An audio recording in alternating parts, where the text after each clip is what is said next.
Uh, I am the program director of the Culturally Responsive Caregiver Support and Dementia Services.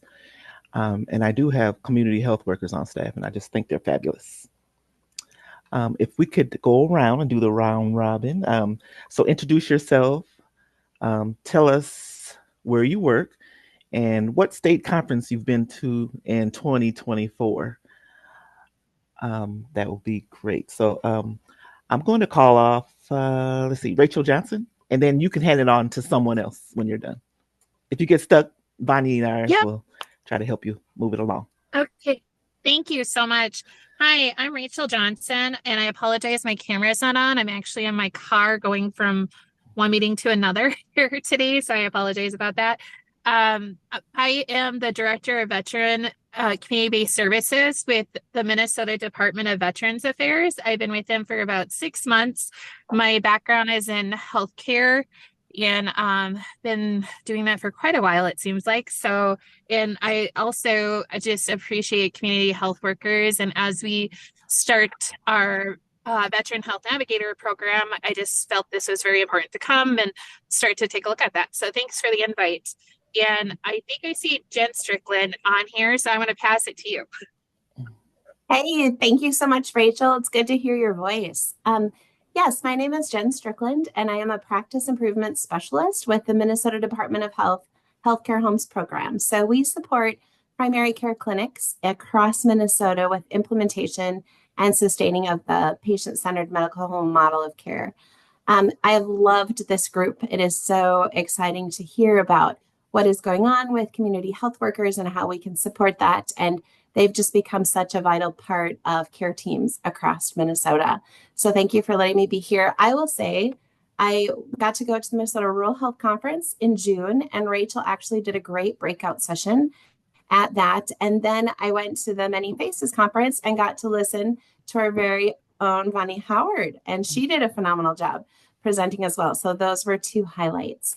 And the other thing I will say in the chat, I will put a link. We have found a way to upload our webinars from this fall. We've had some really great educational webinars on health equity, what was the case for weight inclusive healthcare, just some really great free resources. So I'll put a link to that in the chat if anyone wants to use it.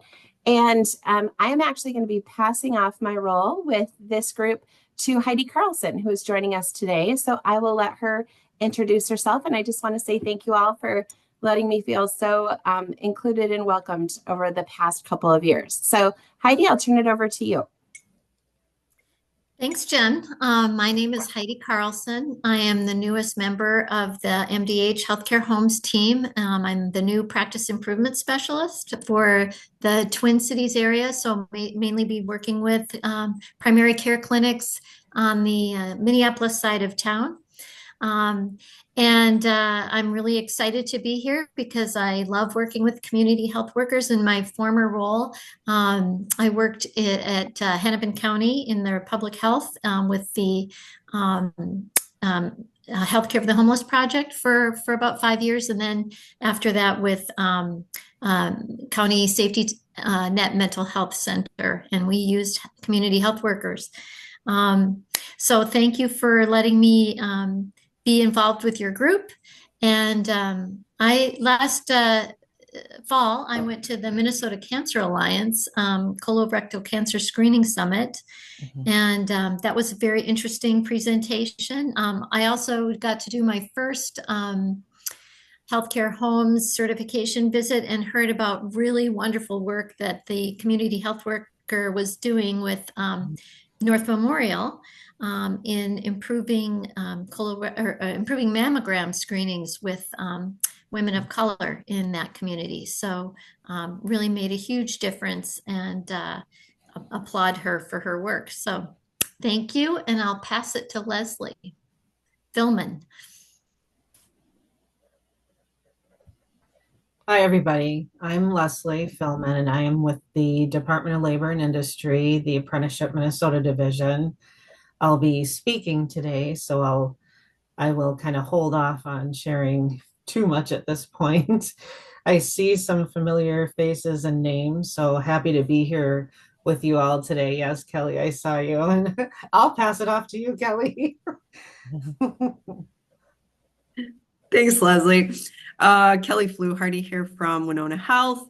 I've got a public health background, and I'm the supervisor here for our small team of 2, soon to be 3. We're hoping to put an offer out for a third CHW position here for our older adult program. And then a third item was a conference piece. So the only conference I went to all year long was Minnesota Community Measures Conference, but it was great because I got to co-present with one of our local colleagues here from the Winona Community Hub, Vanessa Southworth, to share some of the work that we're doing around community health workers in the community. So I will pass it off to Angela.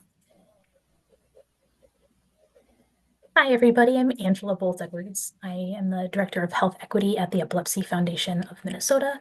I'm a CHW, and we have a team of folks going through CHW school currently to provide day-to-day supports for people living with epilepsy and impacted by seizures across the state of Minnesota.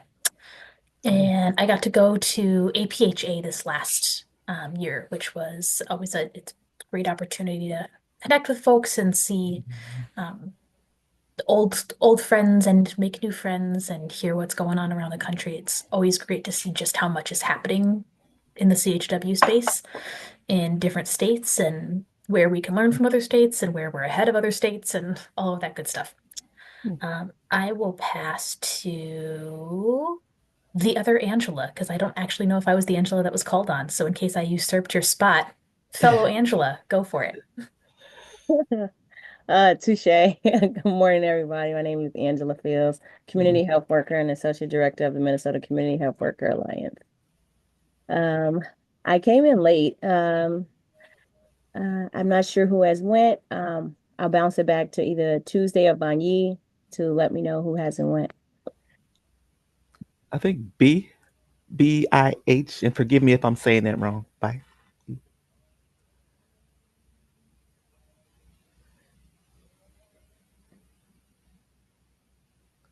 B?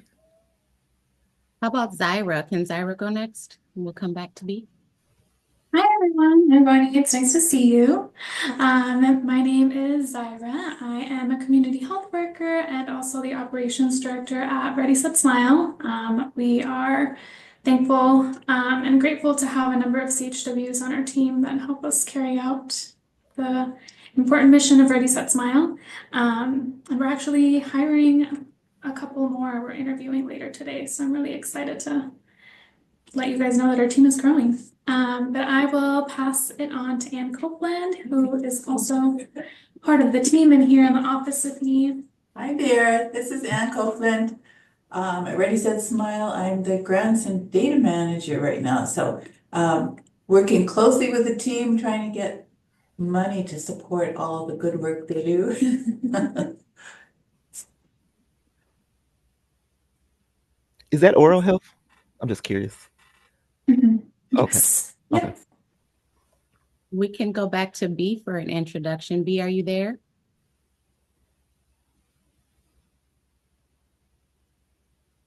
Okay, how about Keisha?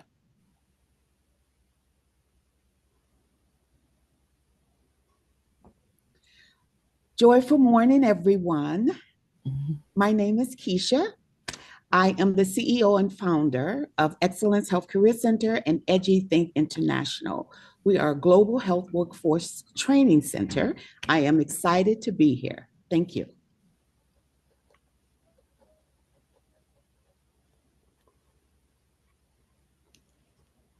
I can go next, if that's okay.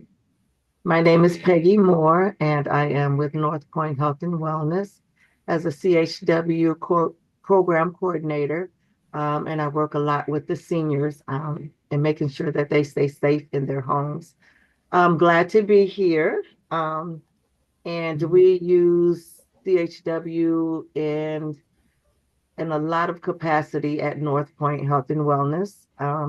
I just heard, I believe it was one of the just introduced herself that does the dental program. We have a CHW at North Point that actually does the SMILE program, as well as working with getting glasses and making sure we do the health screenings, the hearing and of sorts.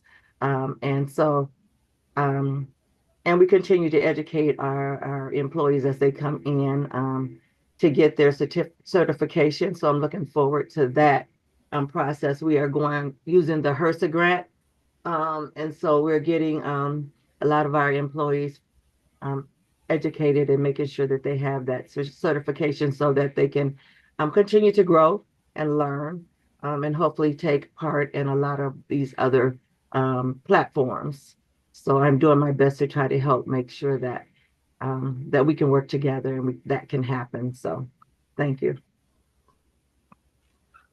Haley, would you like to introduce yourself and let us know what conference you attended this year and what you enjoyed most about that conference or those conferences?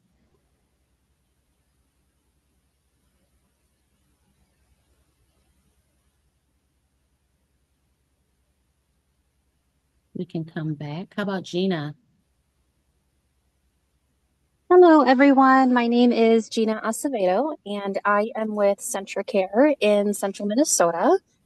I have a background in sociology, which led me to health equity work, working closely alongside CHWs over the last few years. And with that, I am actually new to my current role of overseeing the CHW department, just a little over 6 months or so here. So this is my first roundtable meeting and also have not had the opportunity to attend a conference this year. So I welcome any and all opportunities that you all would like to share with me in the future. Thank you, Vani, for inviting me here and looking forward to getting to know all of you a little bit better and more about the CHW world. So thank you so much.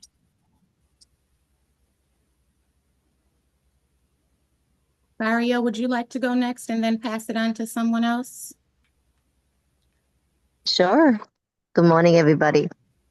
My name is Farhia Abdullah. I'm currently an OBGYN provider with Alina. I'm the director for Global Health Alliance, which is a nonprofit organization.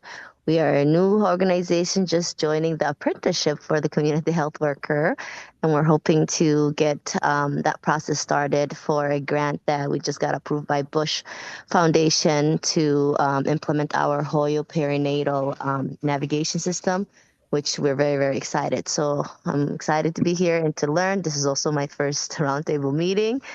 I don't know what else I can add. I have not been to a community health worker conference, but I did went to a clinical ACOG meeting about a week ago, which was really nice. I talked about the importance of community health workers and so forth in the community. So the next person I will pass it to, let's see, Chelsea. Did she went? Maybe. Hi, I have not. Hi, my name is. Thank you. Hi, my name is Chelsea Kirkland. She, her pronouns. I am a researcher at the University of Minnesota. I'm in the School of Public Health there. And my primary research focus is the public health workforce. And within that, I have a particular interest in community health workers. I was a community health worker while I did an AmeriCorps service year, and I've done or set up several community health worker training programs. Most of my work has been in Ohio. I moved to Minnesota 2 years ago, and I've been really excited to get involved with community health workers here in Minnesota. So predominantly supporting the CHW workforce from research and evaluation capacities. Yeah, and let's see, I've attended a couple of different conferences. I think the most recent was actually the used to be the LPHA, Local Public Health Association. It's now Partners in Minnesota, I think it was, this past year. So with all local public health, and that was in November. It was great connecting with local public health and talking with people to solve workforce issues. I will pass it off to, I think, Kali? You go yet?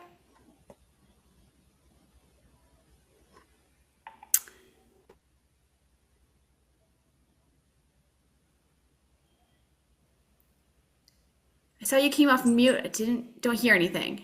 Yeah, Kaylee is unfortunately no longer with us. I think the name is just still part of the Zoom profile. So, wait, I see. I think Leah Roberts just popped on. Hi, yeah, I just got here. Are we just doing intros or? Yep. So we're doing Okay. introductions. Say your Okay.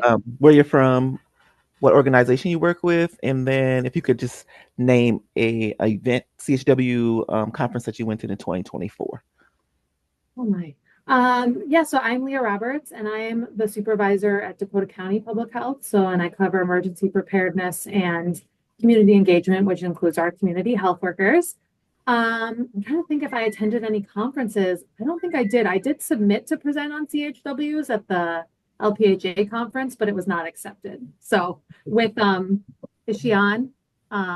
No, she's not on. Okay. With someone else. So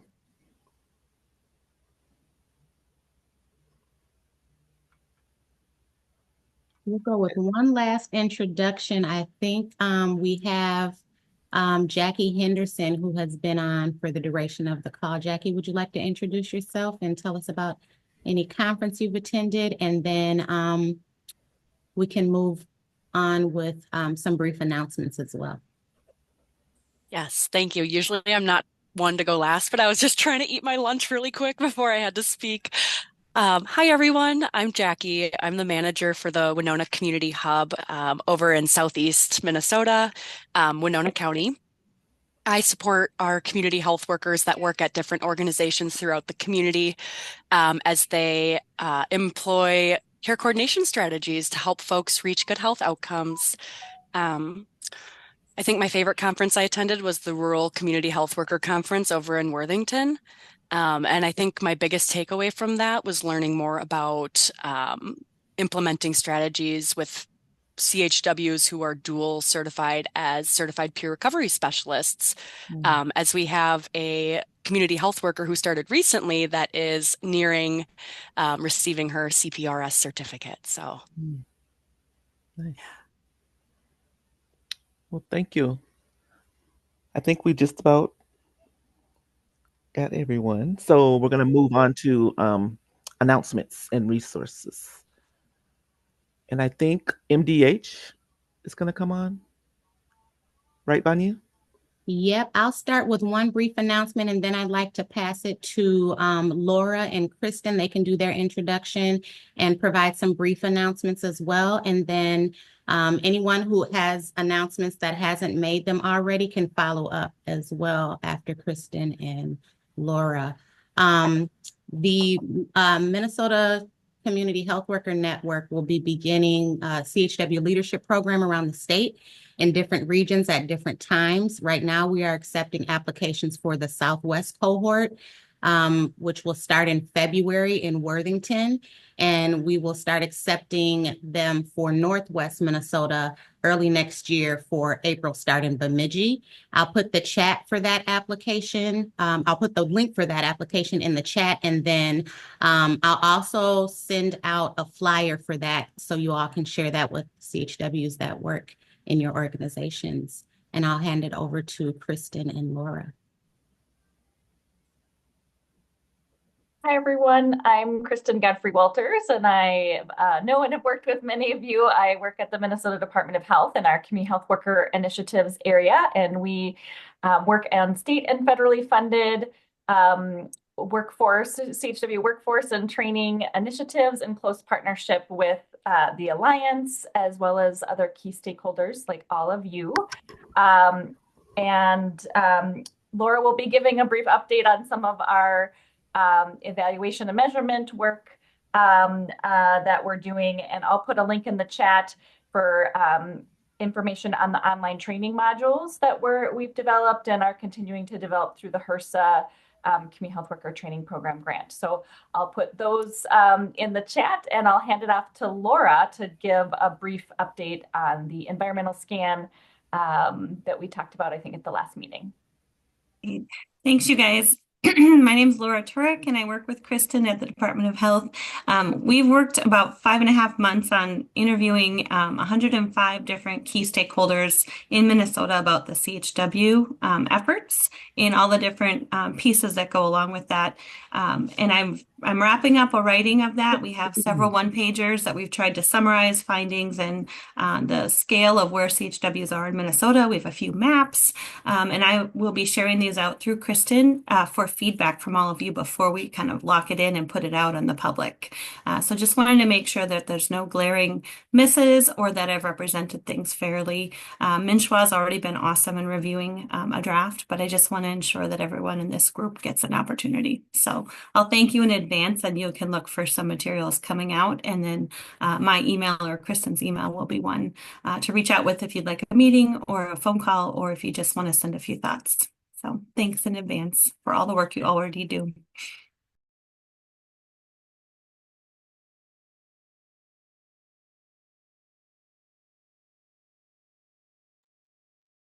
Oh, you're on mute, Tuesday.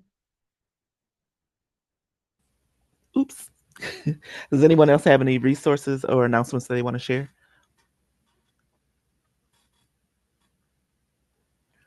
Okay, well, we'll move on to, we're right on time, so we'll move on to apprenticeship model.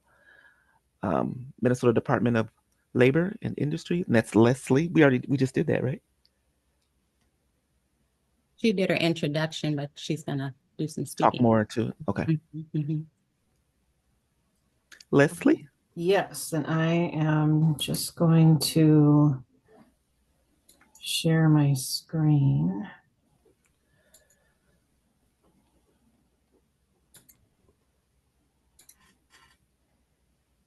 Can everybody see that? Yes.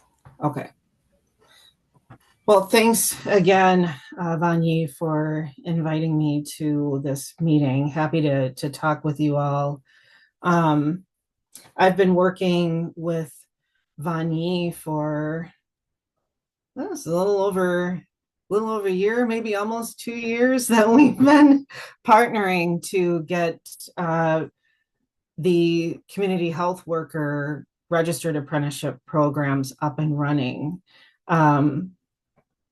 It might be new to you, Gina, because actually one of the first registered apprenticeship programs for the community health worker was with CentraCare. It's no longer active, but we started probably 8 years ago, 7-8 years ago, with CentraCare and the community health worker.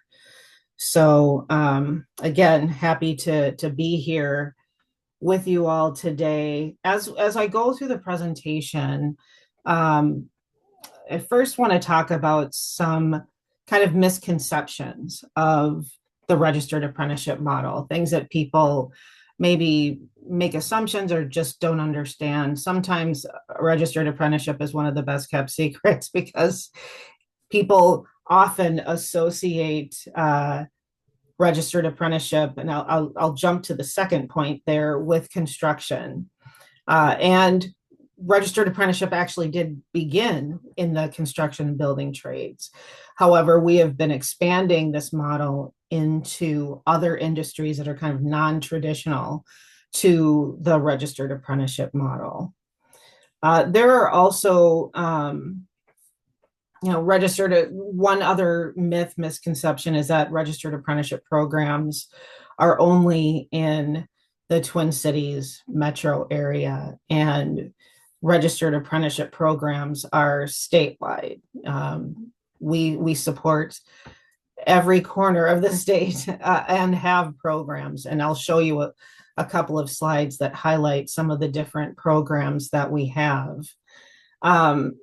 Also, that registered apprenticeship programs are only for large organizations. And really, this is a model that can be benefited by large, medium, and small. It really is a model that speaks to business need. And I'll get more into that as we go through my time with you. Another big misconception is that registered apprentices will get trained and then leave the employer. This is a very, very common myth, and we have found actually the opposite, that apprentices that go through the program really do value that investment that their employer is making in them. And we've found that it increases retention. And it also helps those apprentices perform at a higher level of commitment. So there's improved productivity as the apprentices are going through their programs as well.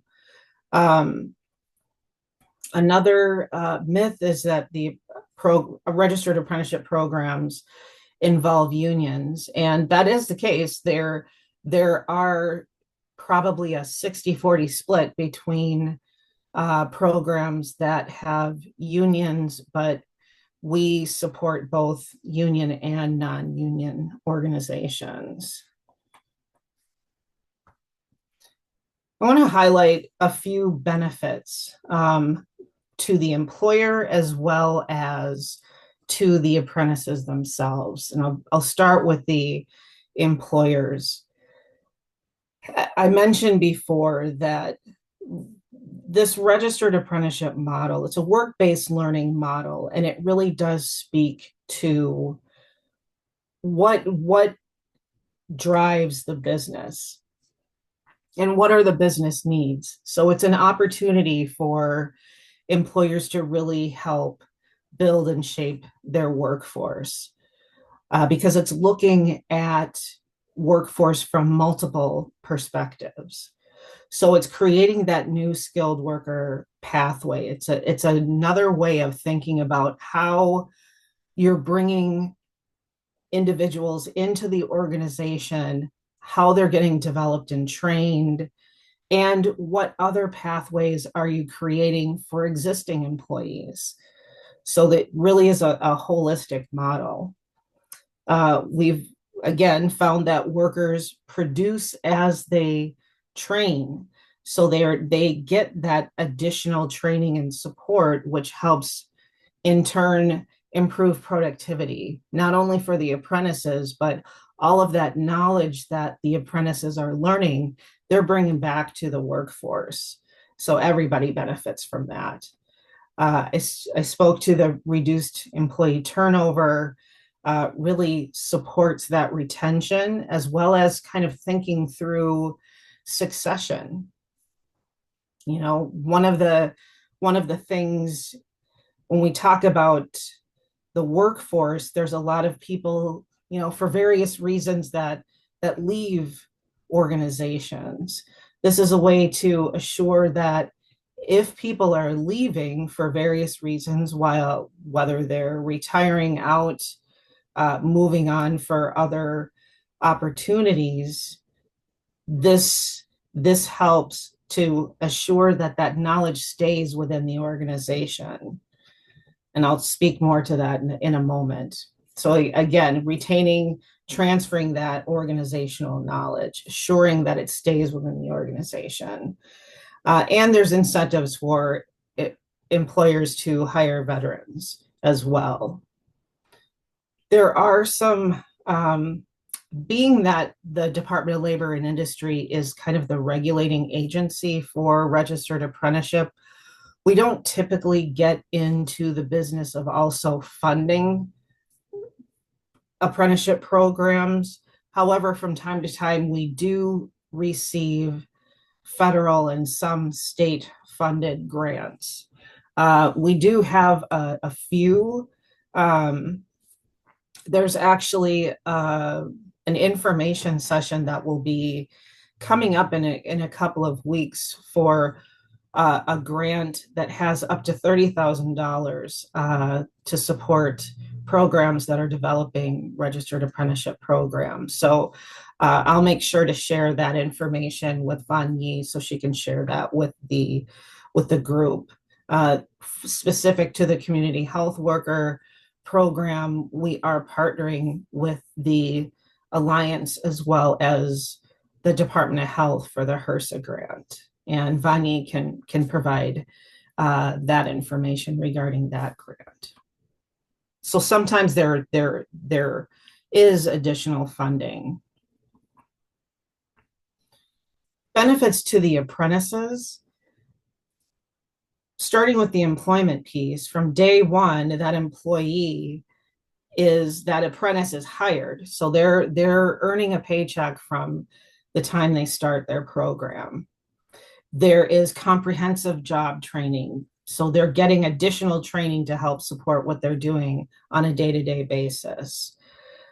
There's safety instruction. This is the Department of Labor and Industry. Safety is kind of our thing. So we want to assure that our apprentices are also being trained in a safe fashion. As the apprentice is learning more and contributing more, their salary increases likewise. So there's a wage progression that happens while the apprentice is in their program. They're also mastering those in-demand skills. So again, registered apprenticeship is an earn while you learn model. So they are actually doing the work, and we're taking that apprentice from where they're coming in, from whatever experience level, to the point of being fully proficient in that particular occupation. So they're gaining those in-demand skills. At the completion of their program, they earn a nationally state-recognized credential that they can take with them wherever they go. And again, those that are transitioning out of the military can also use their GI benefits towards the registered apprenticeship program. Some of you might be familiar with the Gallup organization. They on a regular basis do different various polls. And they did one kind of leading to leadership and employee satisfaction. And out of this, they found there are 12 questions that really impact employees' satisfaction and how happy they are on the job, and kind of good indicators of if they're satisfied, again, leading to that retention. And the registered apprenticeship model, when you see this, what do I get?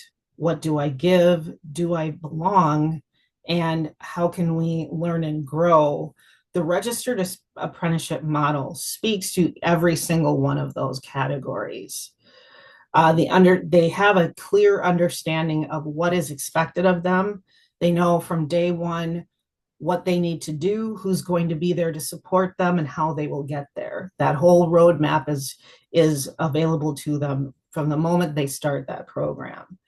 So again, they also know, what do they give? They understand what support they're getting from their managers, and again, how that's happening. Do they belong? One of the components of registered apprenticeship is that on-the-job, day-to-day training, their work activities, and they're paired with a mentor. So they have someone that's there to support them throughout their program. And again, this is transitioning them to a level of proficiency where they have an opportunity to then be a mentor once they complete their program to anybody coming out after them through that program. So that built-in succession planning.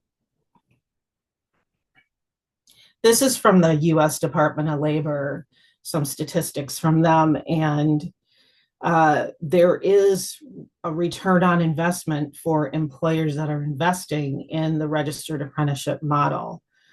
There's $1.47 return for every dollar that's spent on apprenticeship by employers. And I spoke to this retention again. On a national level, 93% of registered apprentices are employed upon completion of their apprenticeship program. That's the goal. We want to set this individual up for a pathway, a career pathway.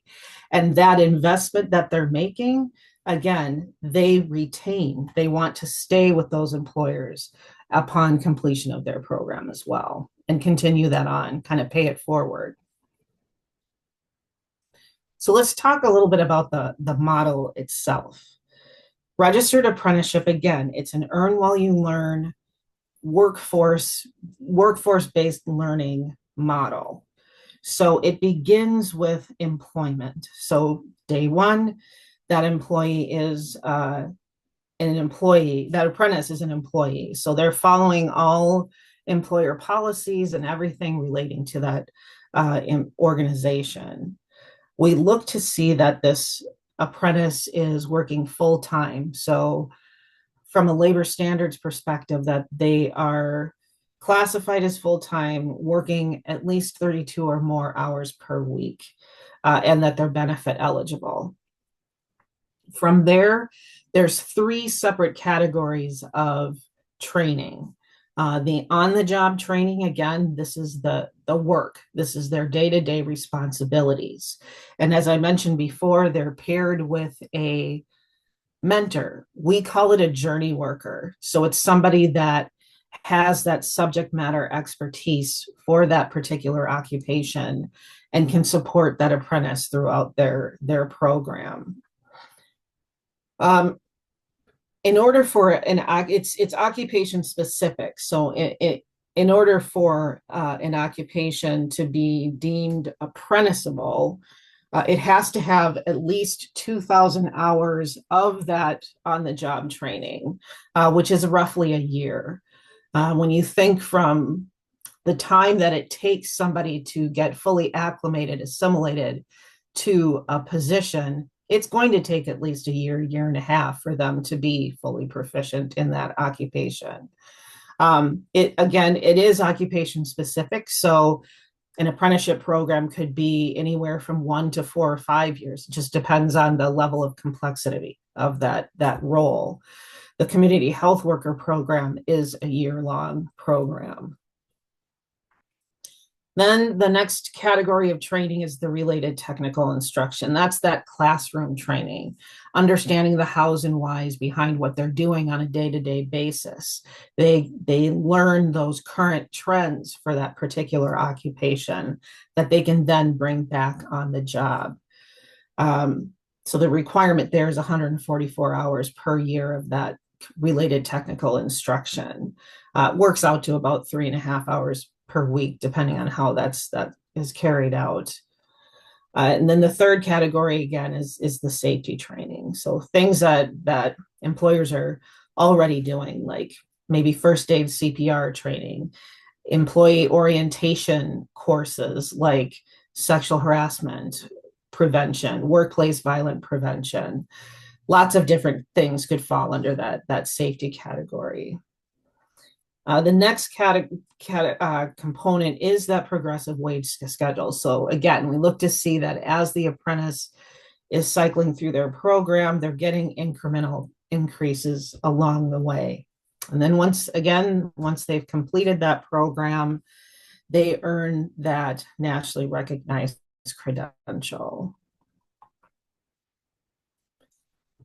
There are some of you that already have existing programs.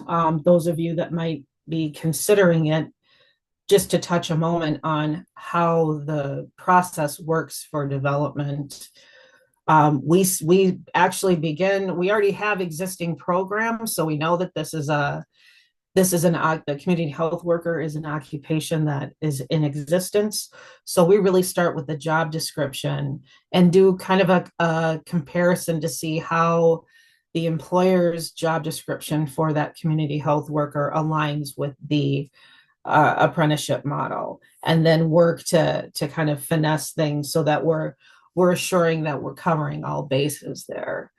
And over a series of meetings, we are looking to outline each of those different components of the registered apprenticeship model, and those go into a document called the apprenticeship standard. And that's just the document that's outlining every aspect of the apprenticeship program.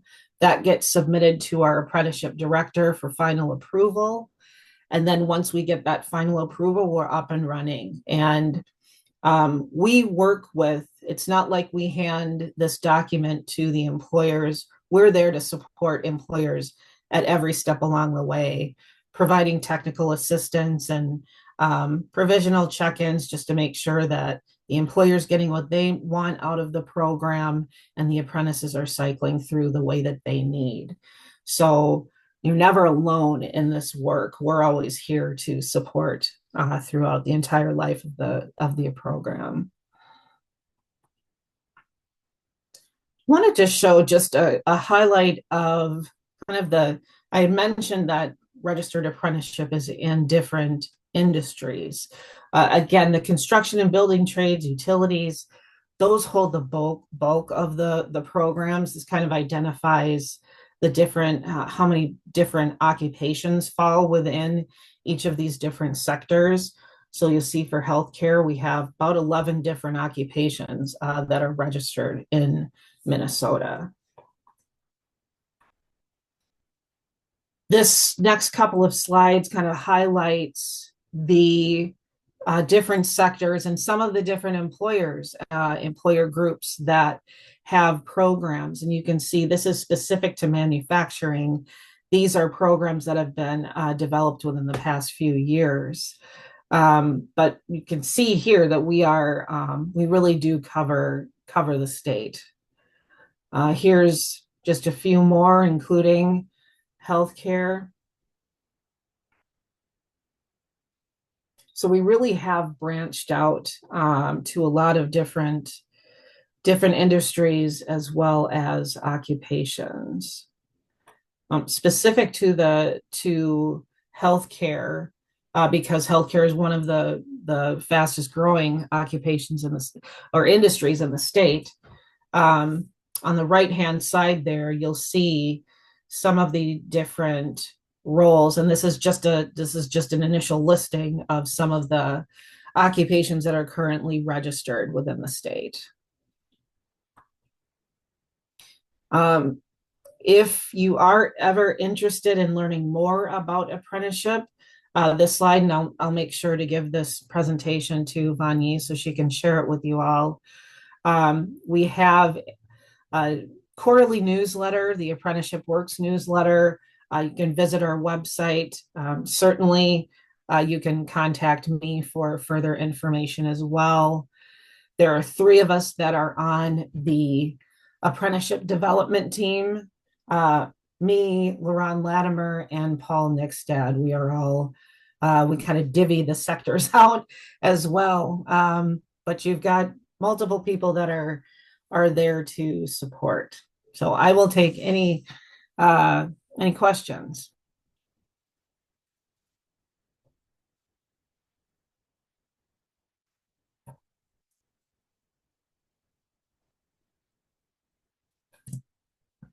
And like I said, I'll provide this. I'll give this to Vanya, and she can share that with the group too.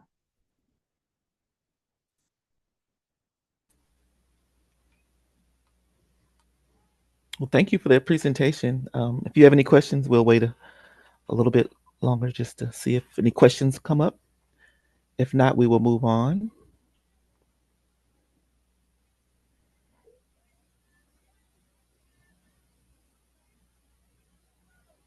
Okay. All right. Thanks, everybody. If you have questions, you can put them in the chat and maybe Leslie can get to them then. Thank you. Okay, so we're going to move on to the CHW supporting.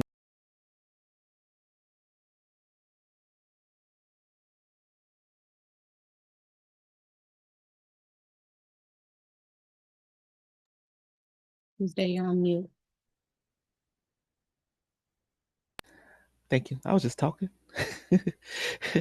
No, we'll move on. If anybody has any questions, you can put them in the chat and then Leslie can probably get to them. Next, we're going to move on to the CHW supporting social workers and then what that looks like. Next, we'll have People Incorporated, and that's Jasmine Spencer. Hi, everyone. It's Jasmine Spicer, Spice with an R. Oh, I always like to simplify it for folks. My name is Jasmine Spicer. Thank you all for allowing me to have space. I was asked to kind of present on working collaboratively with CHWs and social workers and just speak to my experience in the field as a social worker working with CHWs. So I have a PowerPoint here I'll share with you all. Let me see. Can everyone see the screen okay? Yes. Okay, perfect. All righty. So we'll briefly go over today just an introduction of myself, talking about the social worker scope of practice, briefly about the CHW scope of practice, and then what I have observed CHWs doing in a social work setting. And those settings have included my overlap working within residential treatment, hospitals, and county social work. And then discussing how social workers and CHWs intersect. What are some of, the connecting pieces for the roles that they both have separately and how it comes together, and then how we can share in the work collaboratively, and then time for questions if anyone has any. To start, my name is Jasmine. Education-wise, I'm currently pursuing a doctorate in education at Mankato. I'm expected to graduate in 2026. Even today, I was thinking I'm still probably a little crazy for doing so because it's a lot of work, but I'm excited for it. I have my alcohol and drug counseling certification from Metro State, earned in 2021, my master's in social work from Augsburg, and then a bachelor's of sociology from Augsburg as well. Professionally, I'm a licensed independent clinical social worker and a licensed alcohol and drug counselor. And I've had a lot of different roles within social work in general. Currently, I serve as a social work unit supervisor for Hennepin County. I'm also a mental health professional for People Incorporated, working within residential settings. I've done some work in hospital social work settings, as well as have a solo private practice. So I engage in therapy and group, family, couples, individual, all of that. And then I do some training and consulting, situations similar to this and just in other sectors and roles. So the social work scope of practice, I'm sure a lot of CHWs get confused as social workers probably all the time within certain settings. I just pulled this from our state statute and kind of pulled kind of these buzzwords, if you will, about what social workers do. So we typically are in settings in which we're engaging in assessment, case management, psychoeducation, consulting, counseling, doing referrals, client or patient advocacy, and then engagement in therapeutic interventions. And so there is a lot of overlap, as we will get into later, around what social workers and CHWs do and how that work is similar, because I've seen and kind of observed that social workers end up being CHWs or vice versa if there's not, clear boundaries or just a clear understanding of duties. I know you all probably know, but the CHW scope of practice, I was comparing what was in state statute versus what the state of Minnesota has outlined community health workers to do and what their scope of practice is. And there again is some overlap. So there's care coordination, systems navigation, patient and client education, as well as patient and client advocacy. I won't get into it because I know y'all always and already do this work. So it was just interesting to be able to see like, okay, there is a lot of overlap in ways that we can connect this work together. Within residential treatment with People Incorporated, my experience of community health workers has really been around resource access and systems navigation. So oftentimes the community health worker I would work in within this setting was engaging in preparing a client for primary care appointments. So that can range from completing a sheet, let's say, of questions ahead of time. Maybe a client is really concerned about a potential diagnosis or concerned about getting their needs met with their provider because they might not feel heard. I've observed community health workers be able to help them engage in some self-advocacy and understand what is their rights as they're seeking care. Oftentimes, community health workers within this residential setting have been able to complete applications for county benefits and applications for housing stabilization services. So oftentimes the clients that we work with within residential treatment have some intersections of mental health and substance use concerns that is also paralleled with being chronically unhoused. And so CHWs have really assisted in bridging that gap by assisting them with connecting to those housing services. Other duties I've observed have been CHWs engaging in care coordination meetings. So working with case managers, family, probation officers, other community providers, working with social workers. So being a part of that collaborative multidisciplinary team to really speak to a client's progress in programming and really kind of triaging concerns and trying to determine how to assist the client in this setting. They also, again, do provide that support with that self-advocacy skills and how a client is able to be independent in the community. And so a lot of that too is systems navigation, developing a discharge plan for when they leave treatment and providing support and being that connector to other providers in the community. And so while not explicitly stated, their title within People Incorporated is not typical, community health work. It is more like healthcare navigator or case manager. And so it's always interesting how we, pigeonhole people or pigeonhole certain professions with kind of these blanketed roles when we know that CHW work is unique and separate. The scope of practice within hospital settings, from what I have observed, most often CHWs are referred to as care coordinators within hospital settings.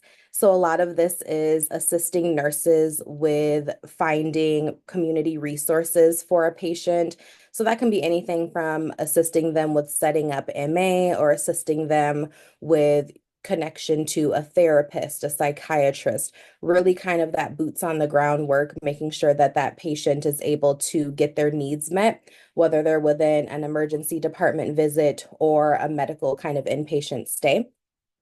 I've often observed CHWs assist with getting a patient some medications so they're able to go home. So that can range from, this patient doesn't have active insurance right now, and they might also not have money to go down to the pharmacy to be able to pay the copay or whatever it is for their medications. So I've seen CHWs work quickly to get, advocacy going forth with the doctor and working with the financial department of the hospital to be able to make sure that a patient is able to go home with their medications and that there's work on the back end. I've also observed them do follow-up appointments while the patient is still in community, just to make sure that things are kind of tied up and they don't have any other questions. And then a big piece within hospital settings is the CHW navigating insurance. It can be very difficult, especially for patients in crisis, right, who are just coming to be seen because of a medical or mental health concern. They might not have insurance and we can't necessarily turn them away. So that CHW is that person who is able to provide that navigation and able to assist patients with understanding MNsure and getting connection to that so they're able to obtain health insurance. Within the county setting, CHWs are often referred to as case management assistants. And so essentially what their roles look like within a county entity, especially within Hennepin County, where I'm currently at, is assisting senior social workers and social workers with case management related duties. So a lot of that is administrative tasks, documenting in our systems, opening, people up for services, supporting some of that client engagement if a social worker, is wanting someone to receive some one-on-one help with completing an application, for instance. CHWs oftentimes are asked to do that.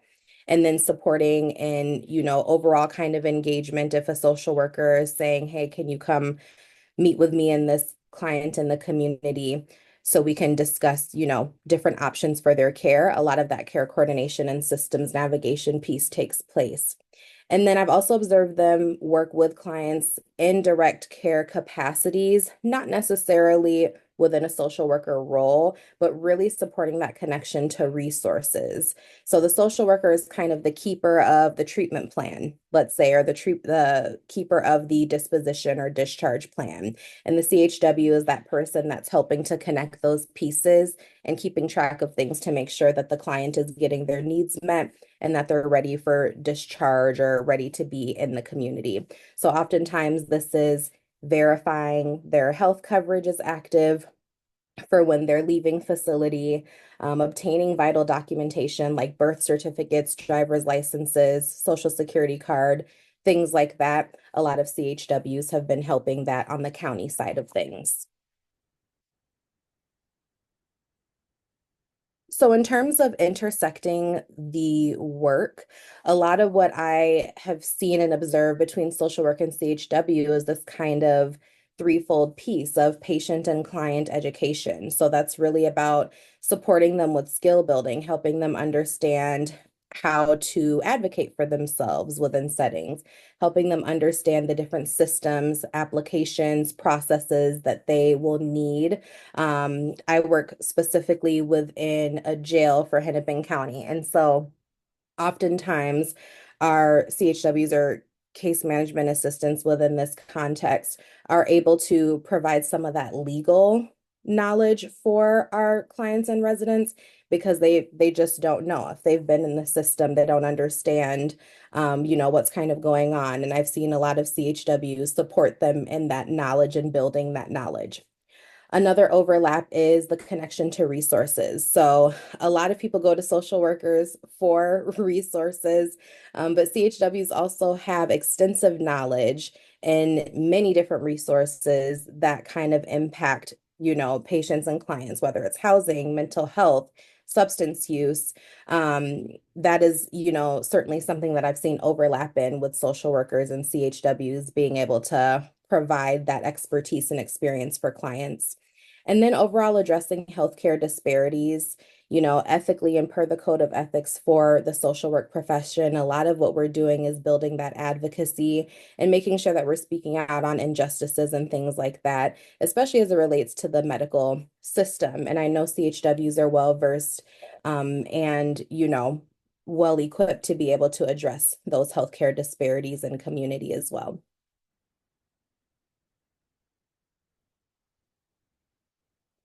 Social worker and CHW collaborative role. So this is something kind of just a brief summary or snapshot that I thought of when I was comparing the scope of practice. So social workers within these settings are, again, that primary point person for client and patient care. So this is in relation to those therapeutic needs, ongoing engagement, assessment, diagnosing, more of the extensive mental health and substance use kind of concerns. Where CHWs come in, they are that primary point person for systems navigation and connecting to resources. So that's really following up from what the social worker has already done and providing that ongoing patient education as well as that ongoing patient or client engagement. And so the social workers and CHWs can team in that way and work collaboratively. And so in that regard, they're their own individual subject matter expert of the multifacets that make up patient and client care. And so with this, collaborative approach, social workers and CHWs are providing some holistic services because nothing is, going undone. Nothing is not being discussed. We're discussing everything. We're talking about housing, mental health, medical health, those very facets of what makes up an individual's life experience. And so working collaboratively, they're able to provide that support and assistance with creating shared work. So it's not that social workers are just passing things off on CHWs because I have seen that happen before, but really teaming and connecting and working collaboratively is ultimately the goal and what I have been pushing for within the many different systems that I work within. And with that being said, I want to say thank you again for allowing me the opportunity to be able to present. I have my email and contact information here in the event that anyone wants to follow up or have questions. And I also have some time for questions now as well.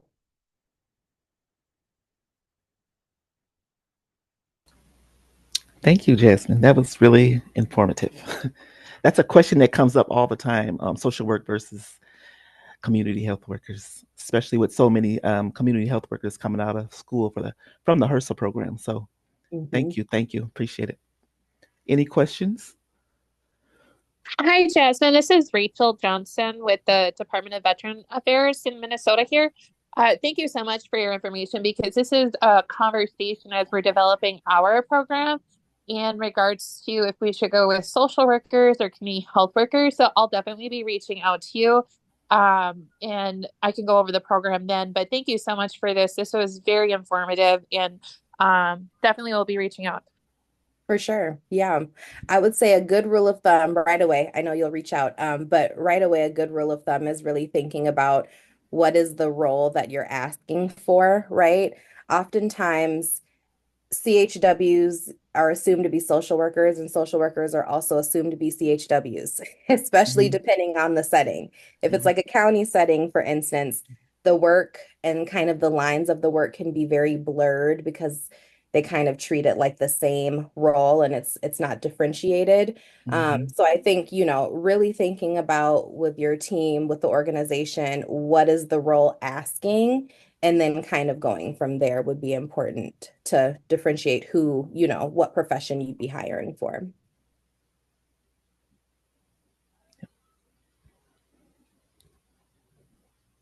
Apologies if I missed this, Jasmine. I may have had some audio issues if you had covered this already.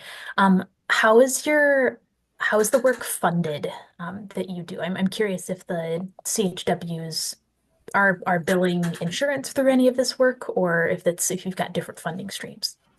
Good question. So oftentimes within these settings, the CHWs are given a role that's already kind of built in budget. So for instance, with Hennepin County, CHWs are considered case management assistants. So that's its own entity or title within the county, which is just a funded, kind of out of the county budget. It's not being funded through insurance. Same with People Incorporated. It's like a full-time healthcare navigator role. And then within the hospital settings as well, care coordination is billed internally. So I think, in terms of payment for services, they kind of get treated like regular employees. However, I think it comes with the title. So they really want people with community health work experience, but you won't be called a community health worker. You'd be called a healthcare navigator or, a case management assistant. So yeah, I think it's kind of a catch-22 because while we want to have CHWs embedded in the work, we also want CHWs to be called what they are. Yeah. And so, that leaves a lot of room for interpretation for what their roles are when they're getting called a case management assistant, for instance, versus a community health worker. Gotcha. That's helpful. Thanks.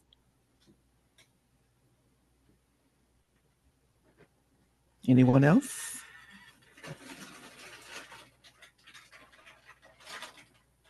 Okay, we will move on. If you have any questions for Jasmine, just put them into the chat and hopefully we can get back to them. Thank you so much, Jasmine. Great information. So now I'm going to share our program as we have a team of community health workers and we have a social worker and then, yes. So I work for Volunteers of America and we are the culturally responsive caregiver support and dementia services team. I am a social worker. However, I went back to school and got my community health worker. And just like Jasmine said, there is a fine line. And I'm so glad that she shared this information. I've been doing the research as well, but your PowerPoint will come quite handy for me. So our program works with caregivers, older adults, and families who are caring for their loved ones with dementia. And so it keeps our social worker quite busy. We have, I want to say 5 CHWs. One is a retired CHW, but she come along and she kind of volunteers with us as well. So, and we want to do more of a integrated service. So we want to make sure that we're doing wraparound service for each client who are caring for their loved one with dementia. Dementia is, I don't know, yeah.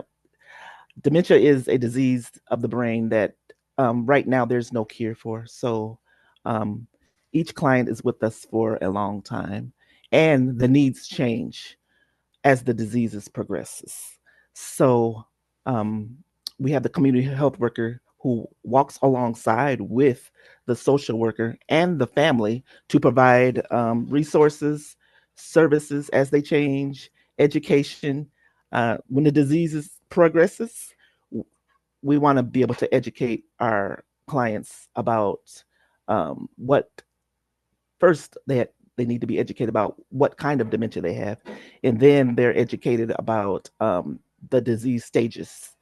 And then further down, they might want to know about communication with someone with dementia, the behaviors, the medication, the list goes on and on. And then we also have a proactive way of educating our clients as well. So we talk about diet, exercise. We talk about isolation, all the risk factors for dementia. People want to know that, especially the people that are being diagnosed early with this disease. This is something that's been going on for the last year in our department.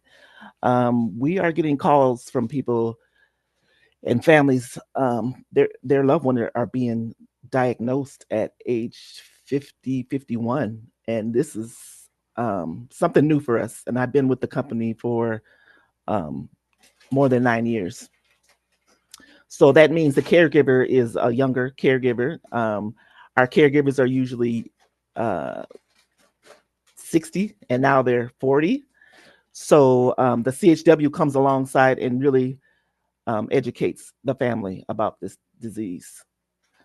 Let's see, we do a lot of care coordinating. The family may want the CHW to do some medical terminology, define it for them because it doesn't sound like English to them. Medication management, just helping them to understand the medication, what it's for. We connect them with a pharmacist too, if needed. Let's see. A lot of brain health education, dementia education. Let's see what else. Social determinants of health. So we may get a call, someone has a chronic illness and dementia. And so we want to address if they have the proper food, nutrition is important, stress level, assess for stress, assess for depression, PHQ-9s. So we do that. And the community health worker walks alongside the social worker and does a lot of the work that helps the families, which is good. We do a lot of home visits. If someone wants our CHWs to help them and accompany them at the doctor, we're willing to do that.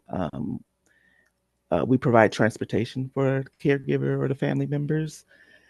And we will ride to the doctor with them so they're feeling comfortable while talking to the doctor. Let's see. Billing services. This is huge when caring for someone with dementia. So we help them identify sources for in-home services. Right now, there's a huge gap in services. And so our community health workers are working hard to find resources to fill the gap. For instance, if our clients don't qualify for waivered services, we have to find volunteers or grant-funded programs that can help bring PCAs and other homemaker services into the home to help their loved one take care of the person with dementia while they're in the home. Respite is another thing that caregivers are needing. So caregivers, it's a stressful journey. I'm not even going to make it sound like it's just peaceful and all good. There are moments, however, it is known that the care receiver will live longer than the caregiver. So respite is a need. Self-care is something that has to happen. Otherwise, the journey will be short, unfortunately. So we're always advocating for self-care. We have our community health workers either fill in if they can and do some skill building with the person with dementia, or we find volunteers, and churches are already doing the work. So we're connecting with the churches and providing them training to do the respite services. They're already doing it. We thought it'd be a great idea if we just provide them, what does respite look like? Safety issues when you go in, assessing, the social worker assess, but just being available to provide some respite services, a CHW along with the church members. We have hands-on CHW training. One training is done through the Department of Human Services. It's called Dementia Capability Training. So each of our community health workers are trained. That's a certification that stays with you. So I am so happy to make sure that each of my staff have the dementia capability training. Also, we have Nurse Keisha. I think she's on the line. She does our community health worker trainings on the spot.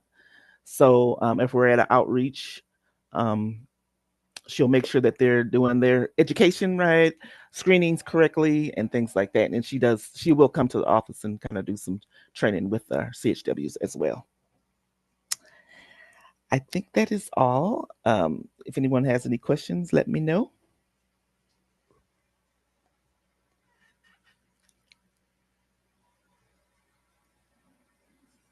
Thank you.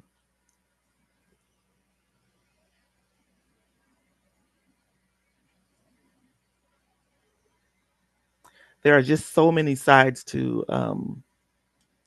community health workers. I was listening to Jasmine. She gave 3 different positions that CHWs can do, and everyone on the line, I guess, is using the CHWs, and I'm so excited to hear that because we have so many CHWs coming out of school, and I know jobs are needed. So, and we just hired another CHW as well. So, yeah. So if there's no more questions, we will move on. Let's see, it is 1:15.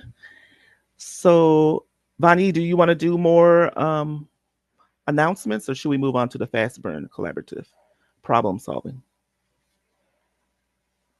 Yeah, if anyone has any questions for Tuesday at all, after she shared all of the wonderful work that VOA CHWs are doing, please go ahead and do so now, or otherwise put it in the chat, and Tuesday can try to get that information from there, or I will help her with that once we are done with the meeting and she can connect separately. I did want to go back to offering time for folks to share resources if they didn't have an opportunity to do so earlier. I will be sharing the presentation that both Leslie and Jasmine shared with us today with all of you, along with the recording of this meeting. And then I'll also share any resources that were put in the chat and any that I should receive immediately following this email. That will all be likely in the same email so that you guys are able to keep track of those resources and easily reference them. So bear with me as I put that email, follow-up email together for folks. But if there's nothing else outstanding from the meeting, yes, Tuesday we can move on to the fast burn. Okay. Well, we're going to move on to the Fast Burning Collaborative and problem solving. So if anyone has any questions and issues, we'll open up the floor and share solutions and experiences. I do. I have a quick question. Okay. If anybody has guidelines or resources for helping CHWs with documentation, there are so many different approaches to documenting client interactions, and some systems and some roles have really high levels of requirements that are super systematized and restricted. Some are like, just generally say what you did. So I'm trying to help us come up with a standardized way that we're documenting about clients. And I've done some digging online. I see some stuff from the social work field.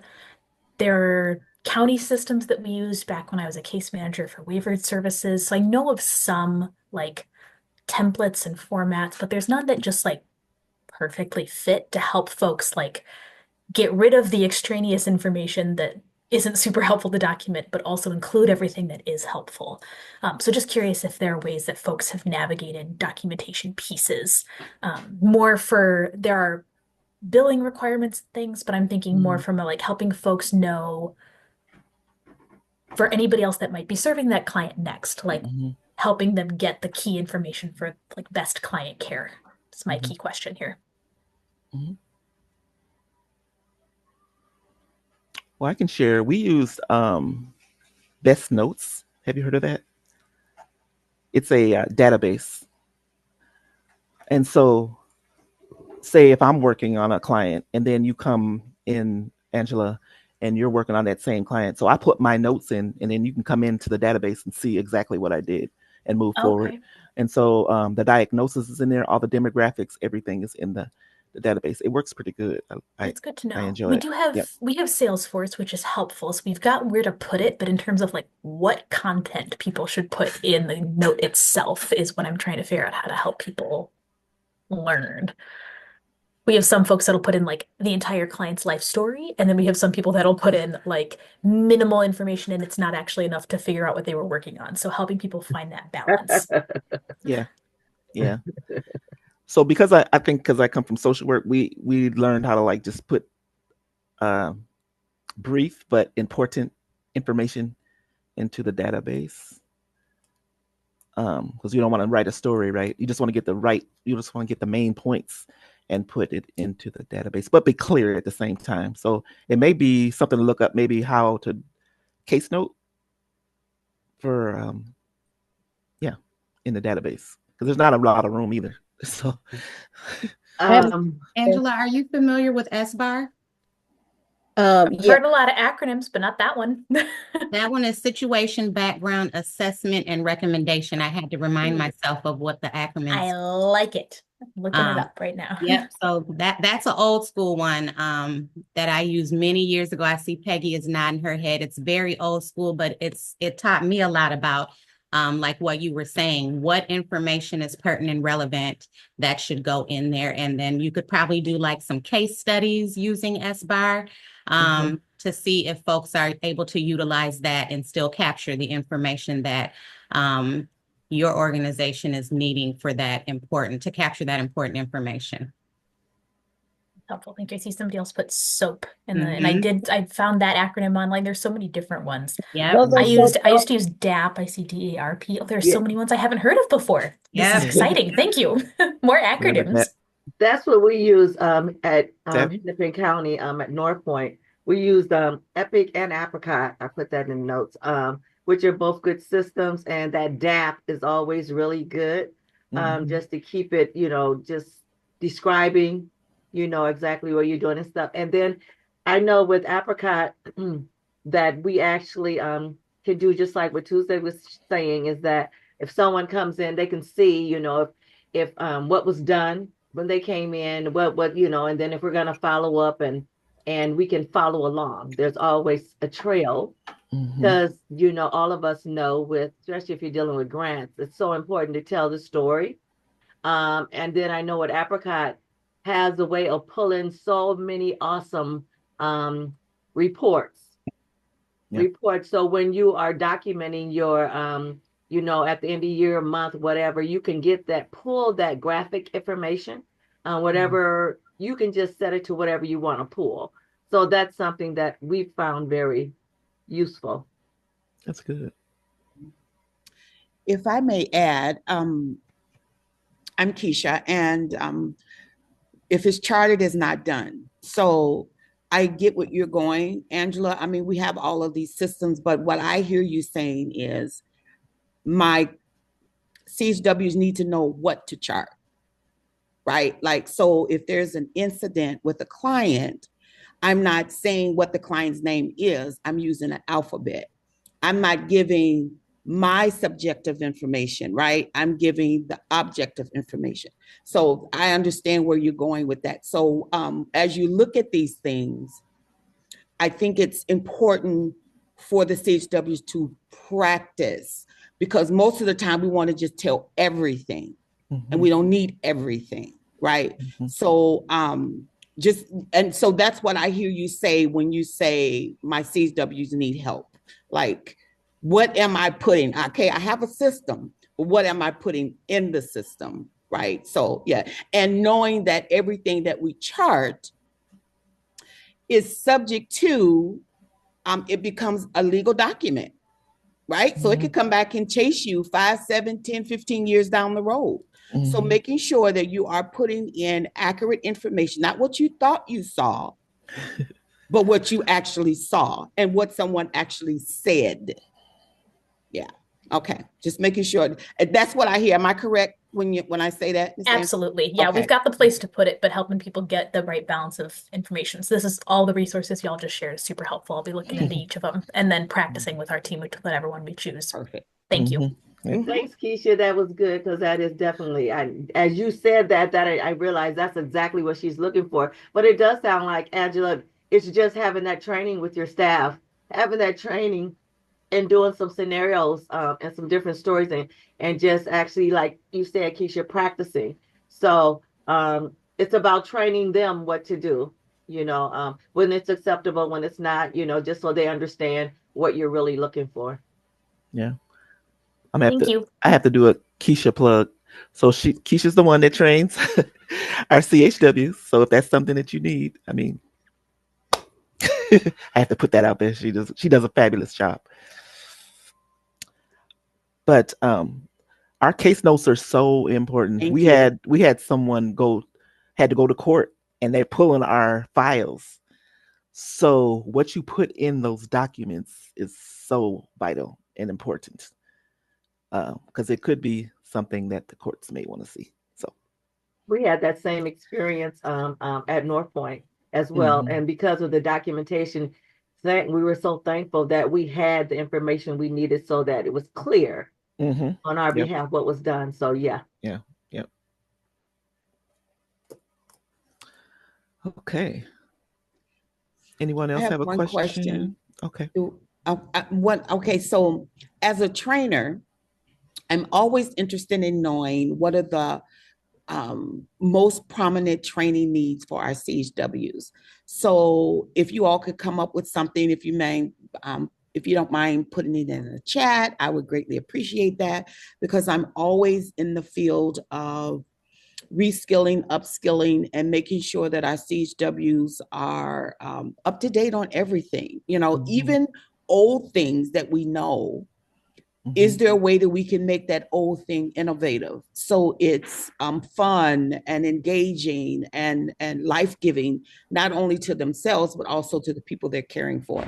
So if you all come up with any trainings that that would be beneficial, or what's in the conversation out in the world, please let me know. I would greatly, greatly appreciate that.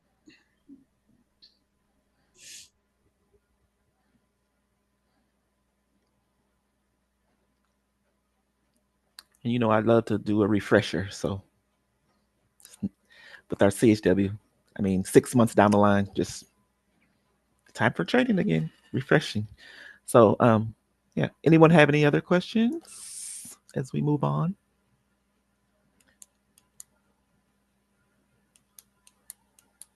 Any final announcements or any concerns at all?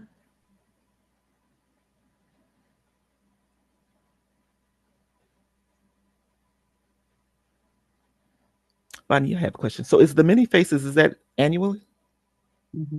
It is? Okay. I'll look for it next year.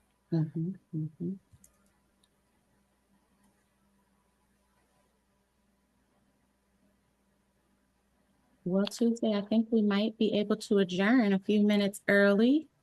Okay. Well, thank you everyone for coming today. It was a great conversation, learned a lot. I guess Bonnie is going to be sending out the PowerPoints. And our next meeting will be March 25th, 2025. Imagine that. Hope everyone has a wonderful holiday season as well if you celebrate. Yeah. Take care until next time. Be safe out in this world. Yes, ma'am. Take care.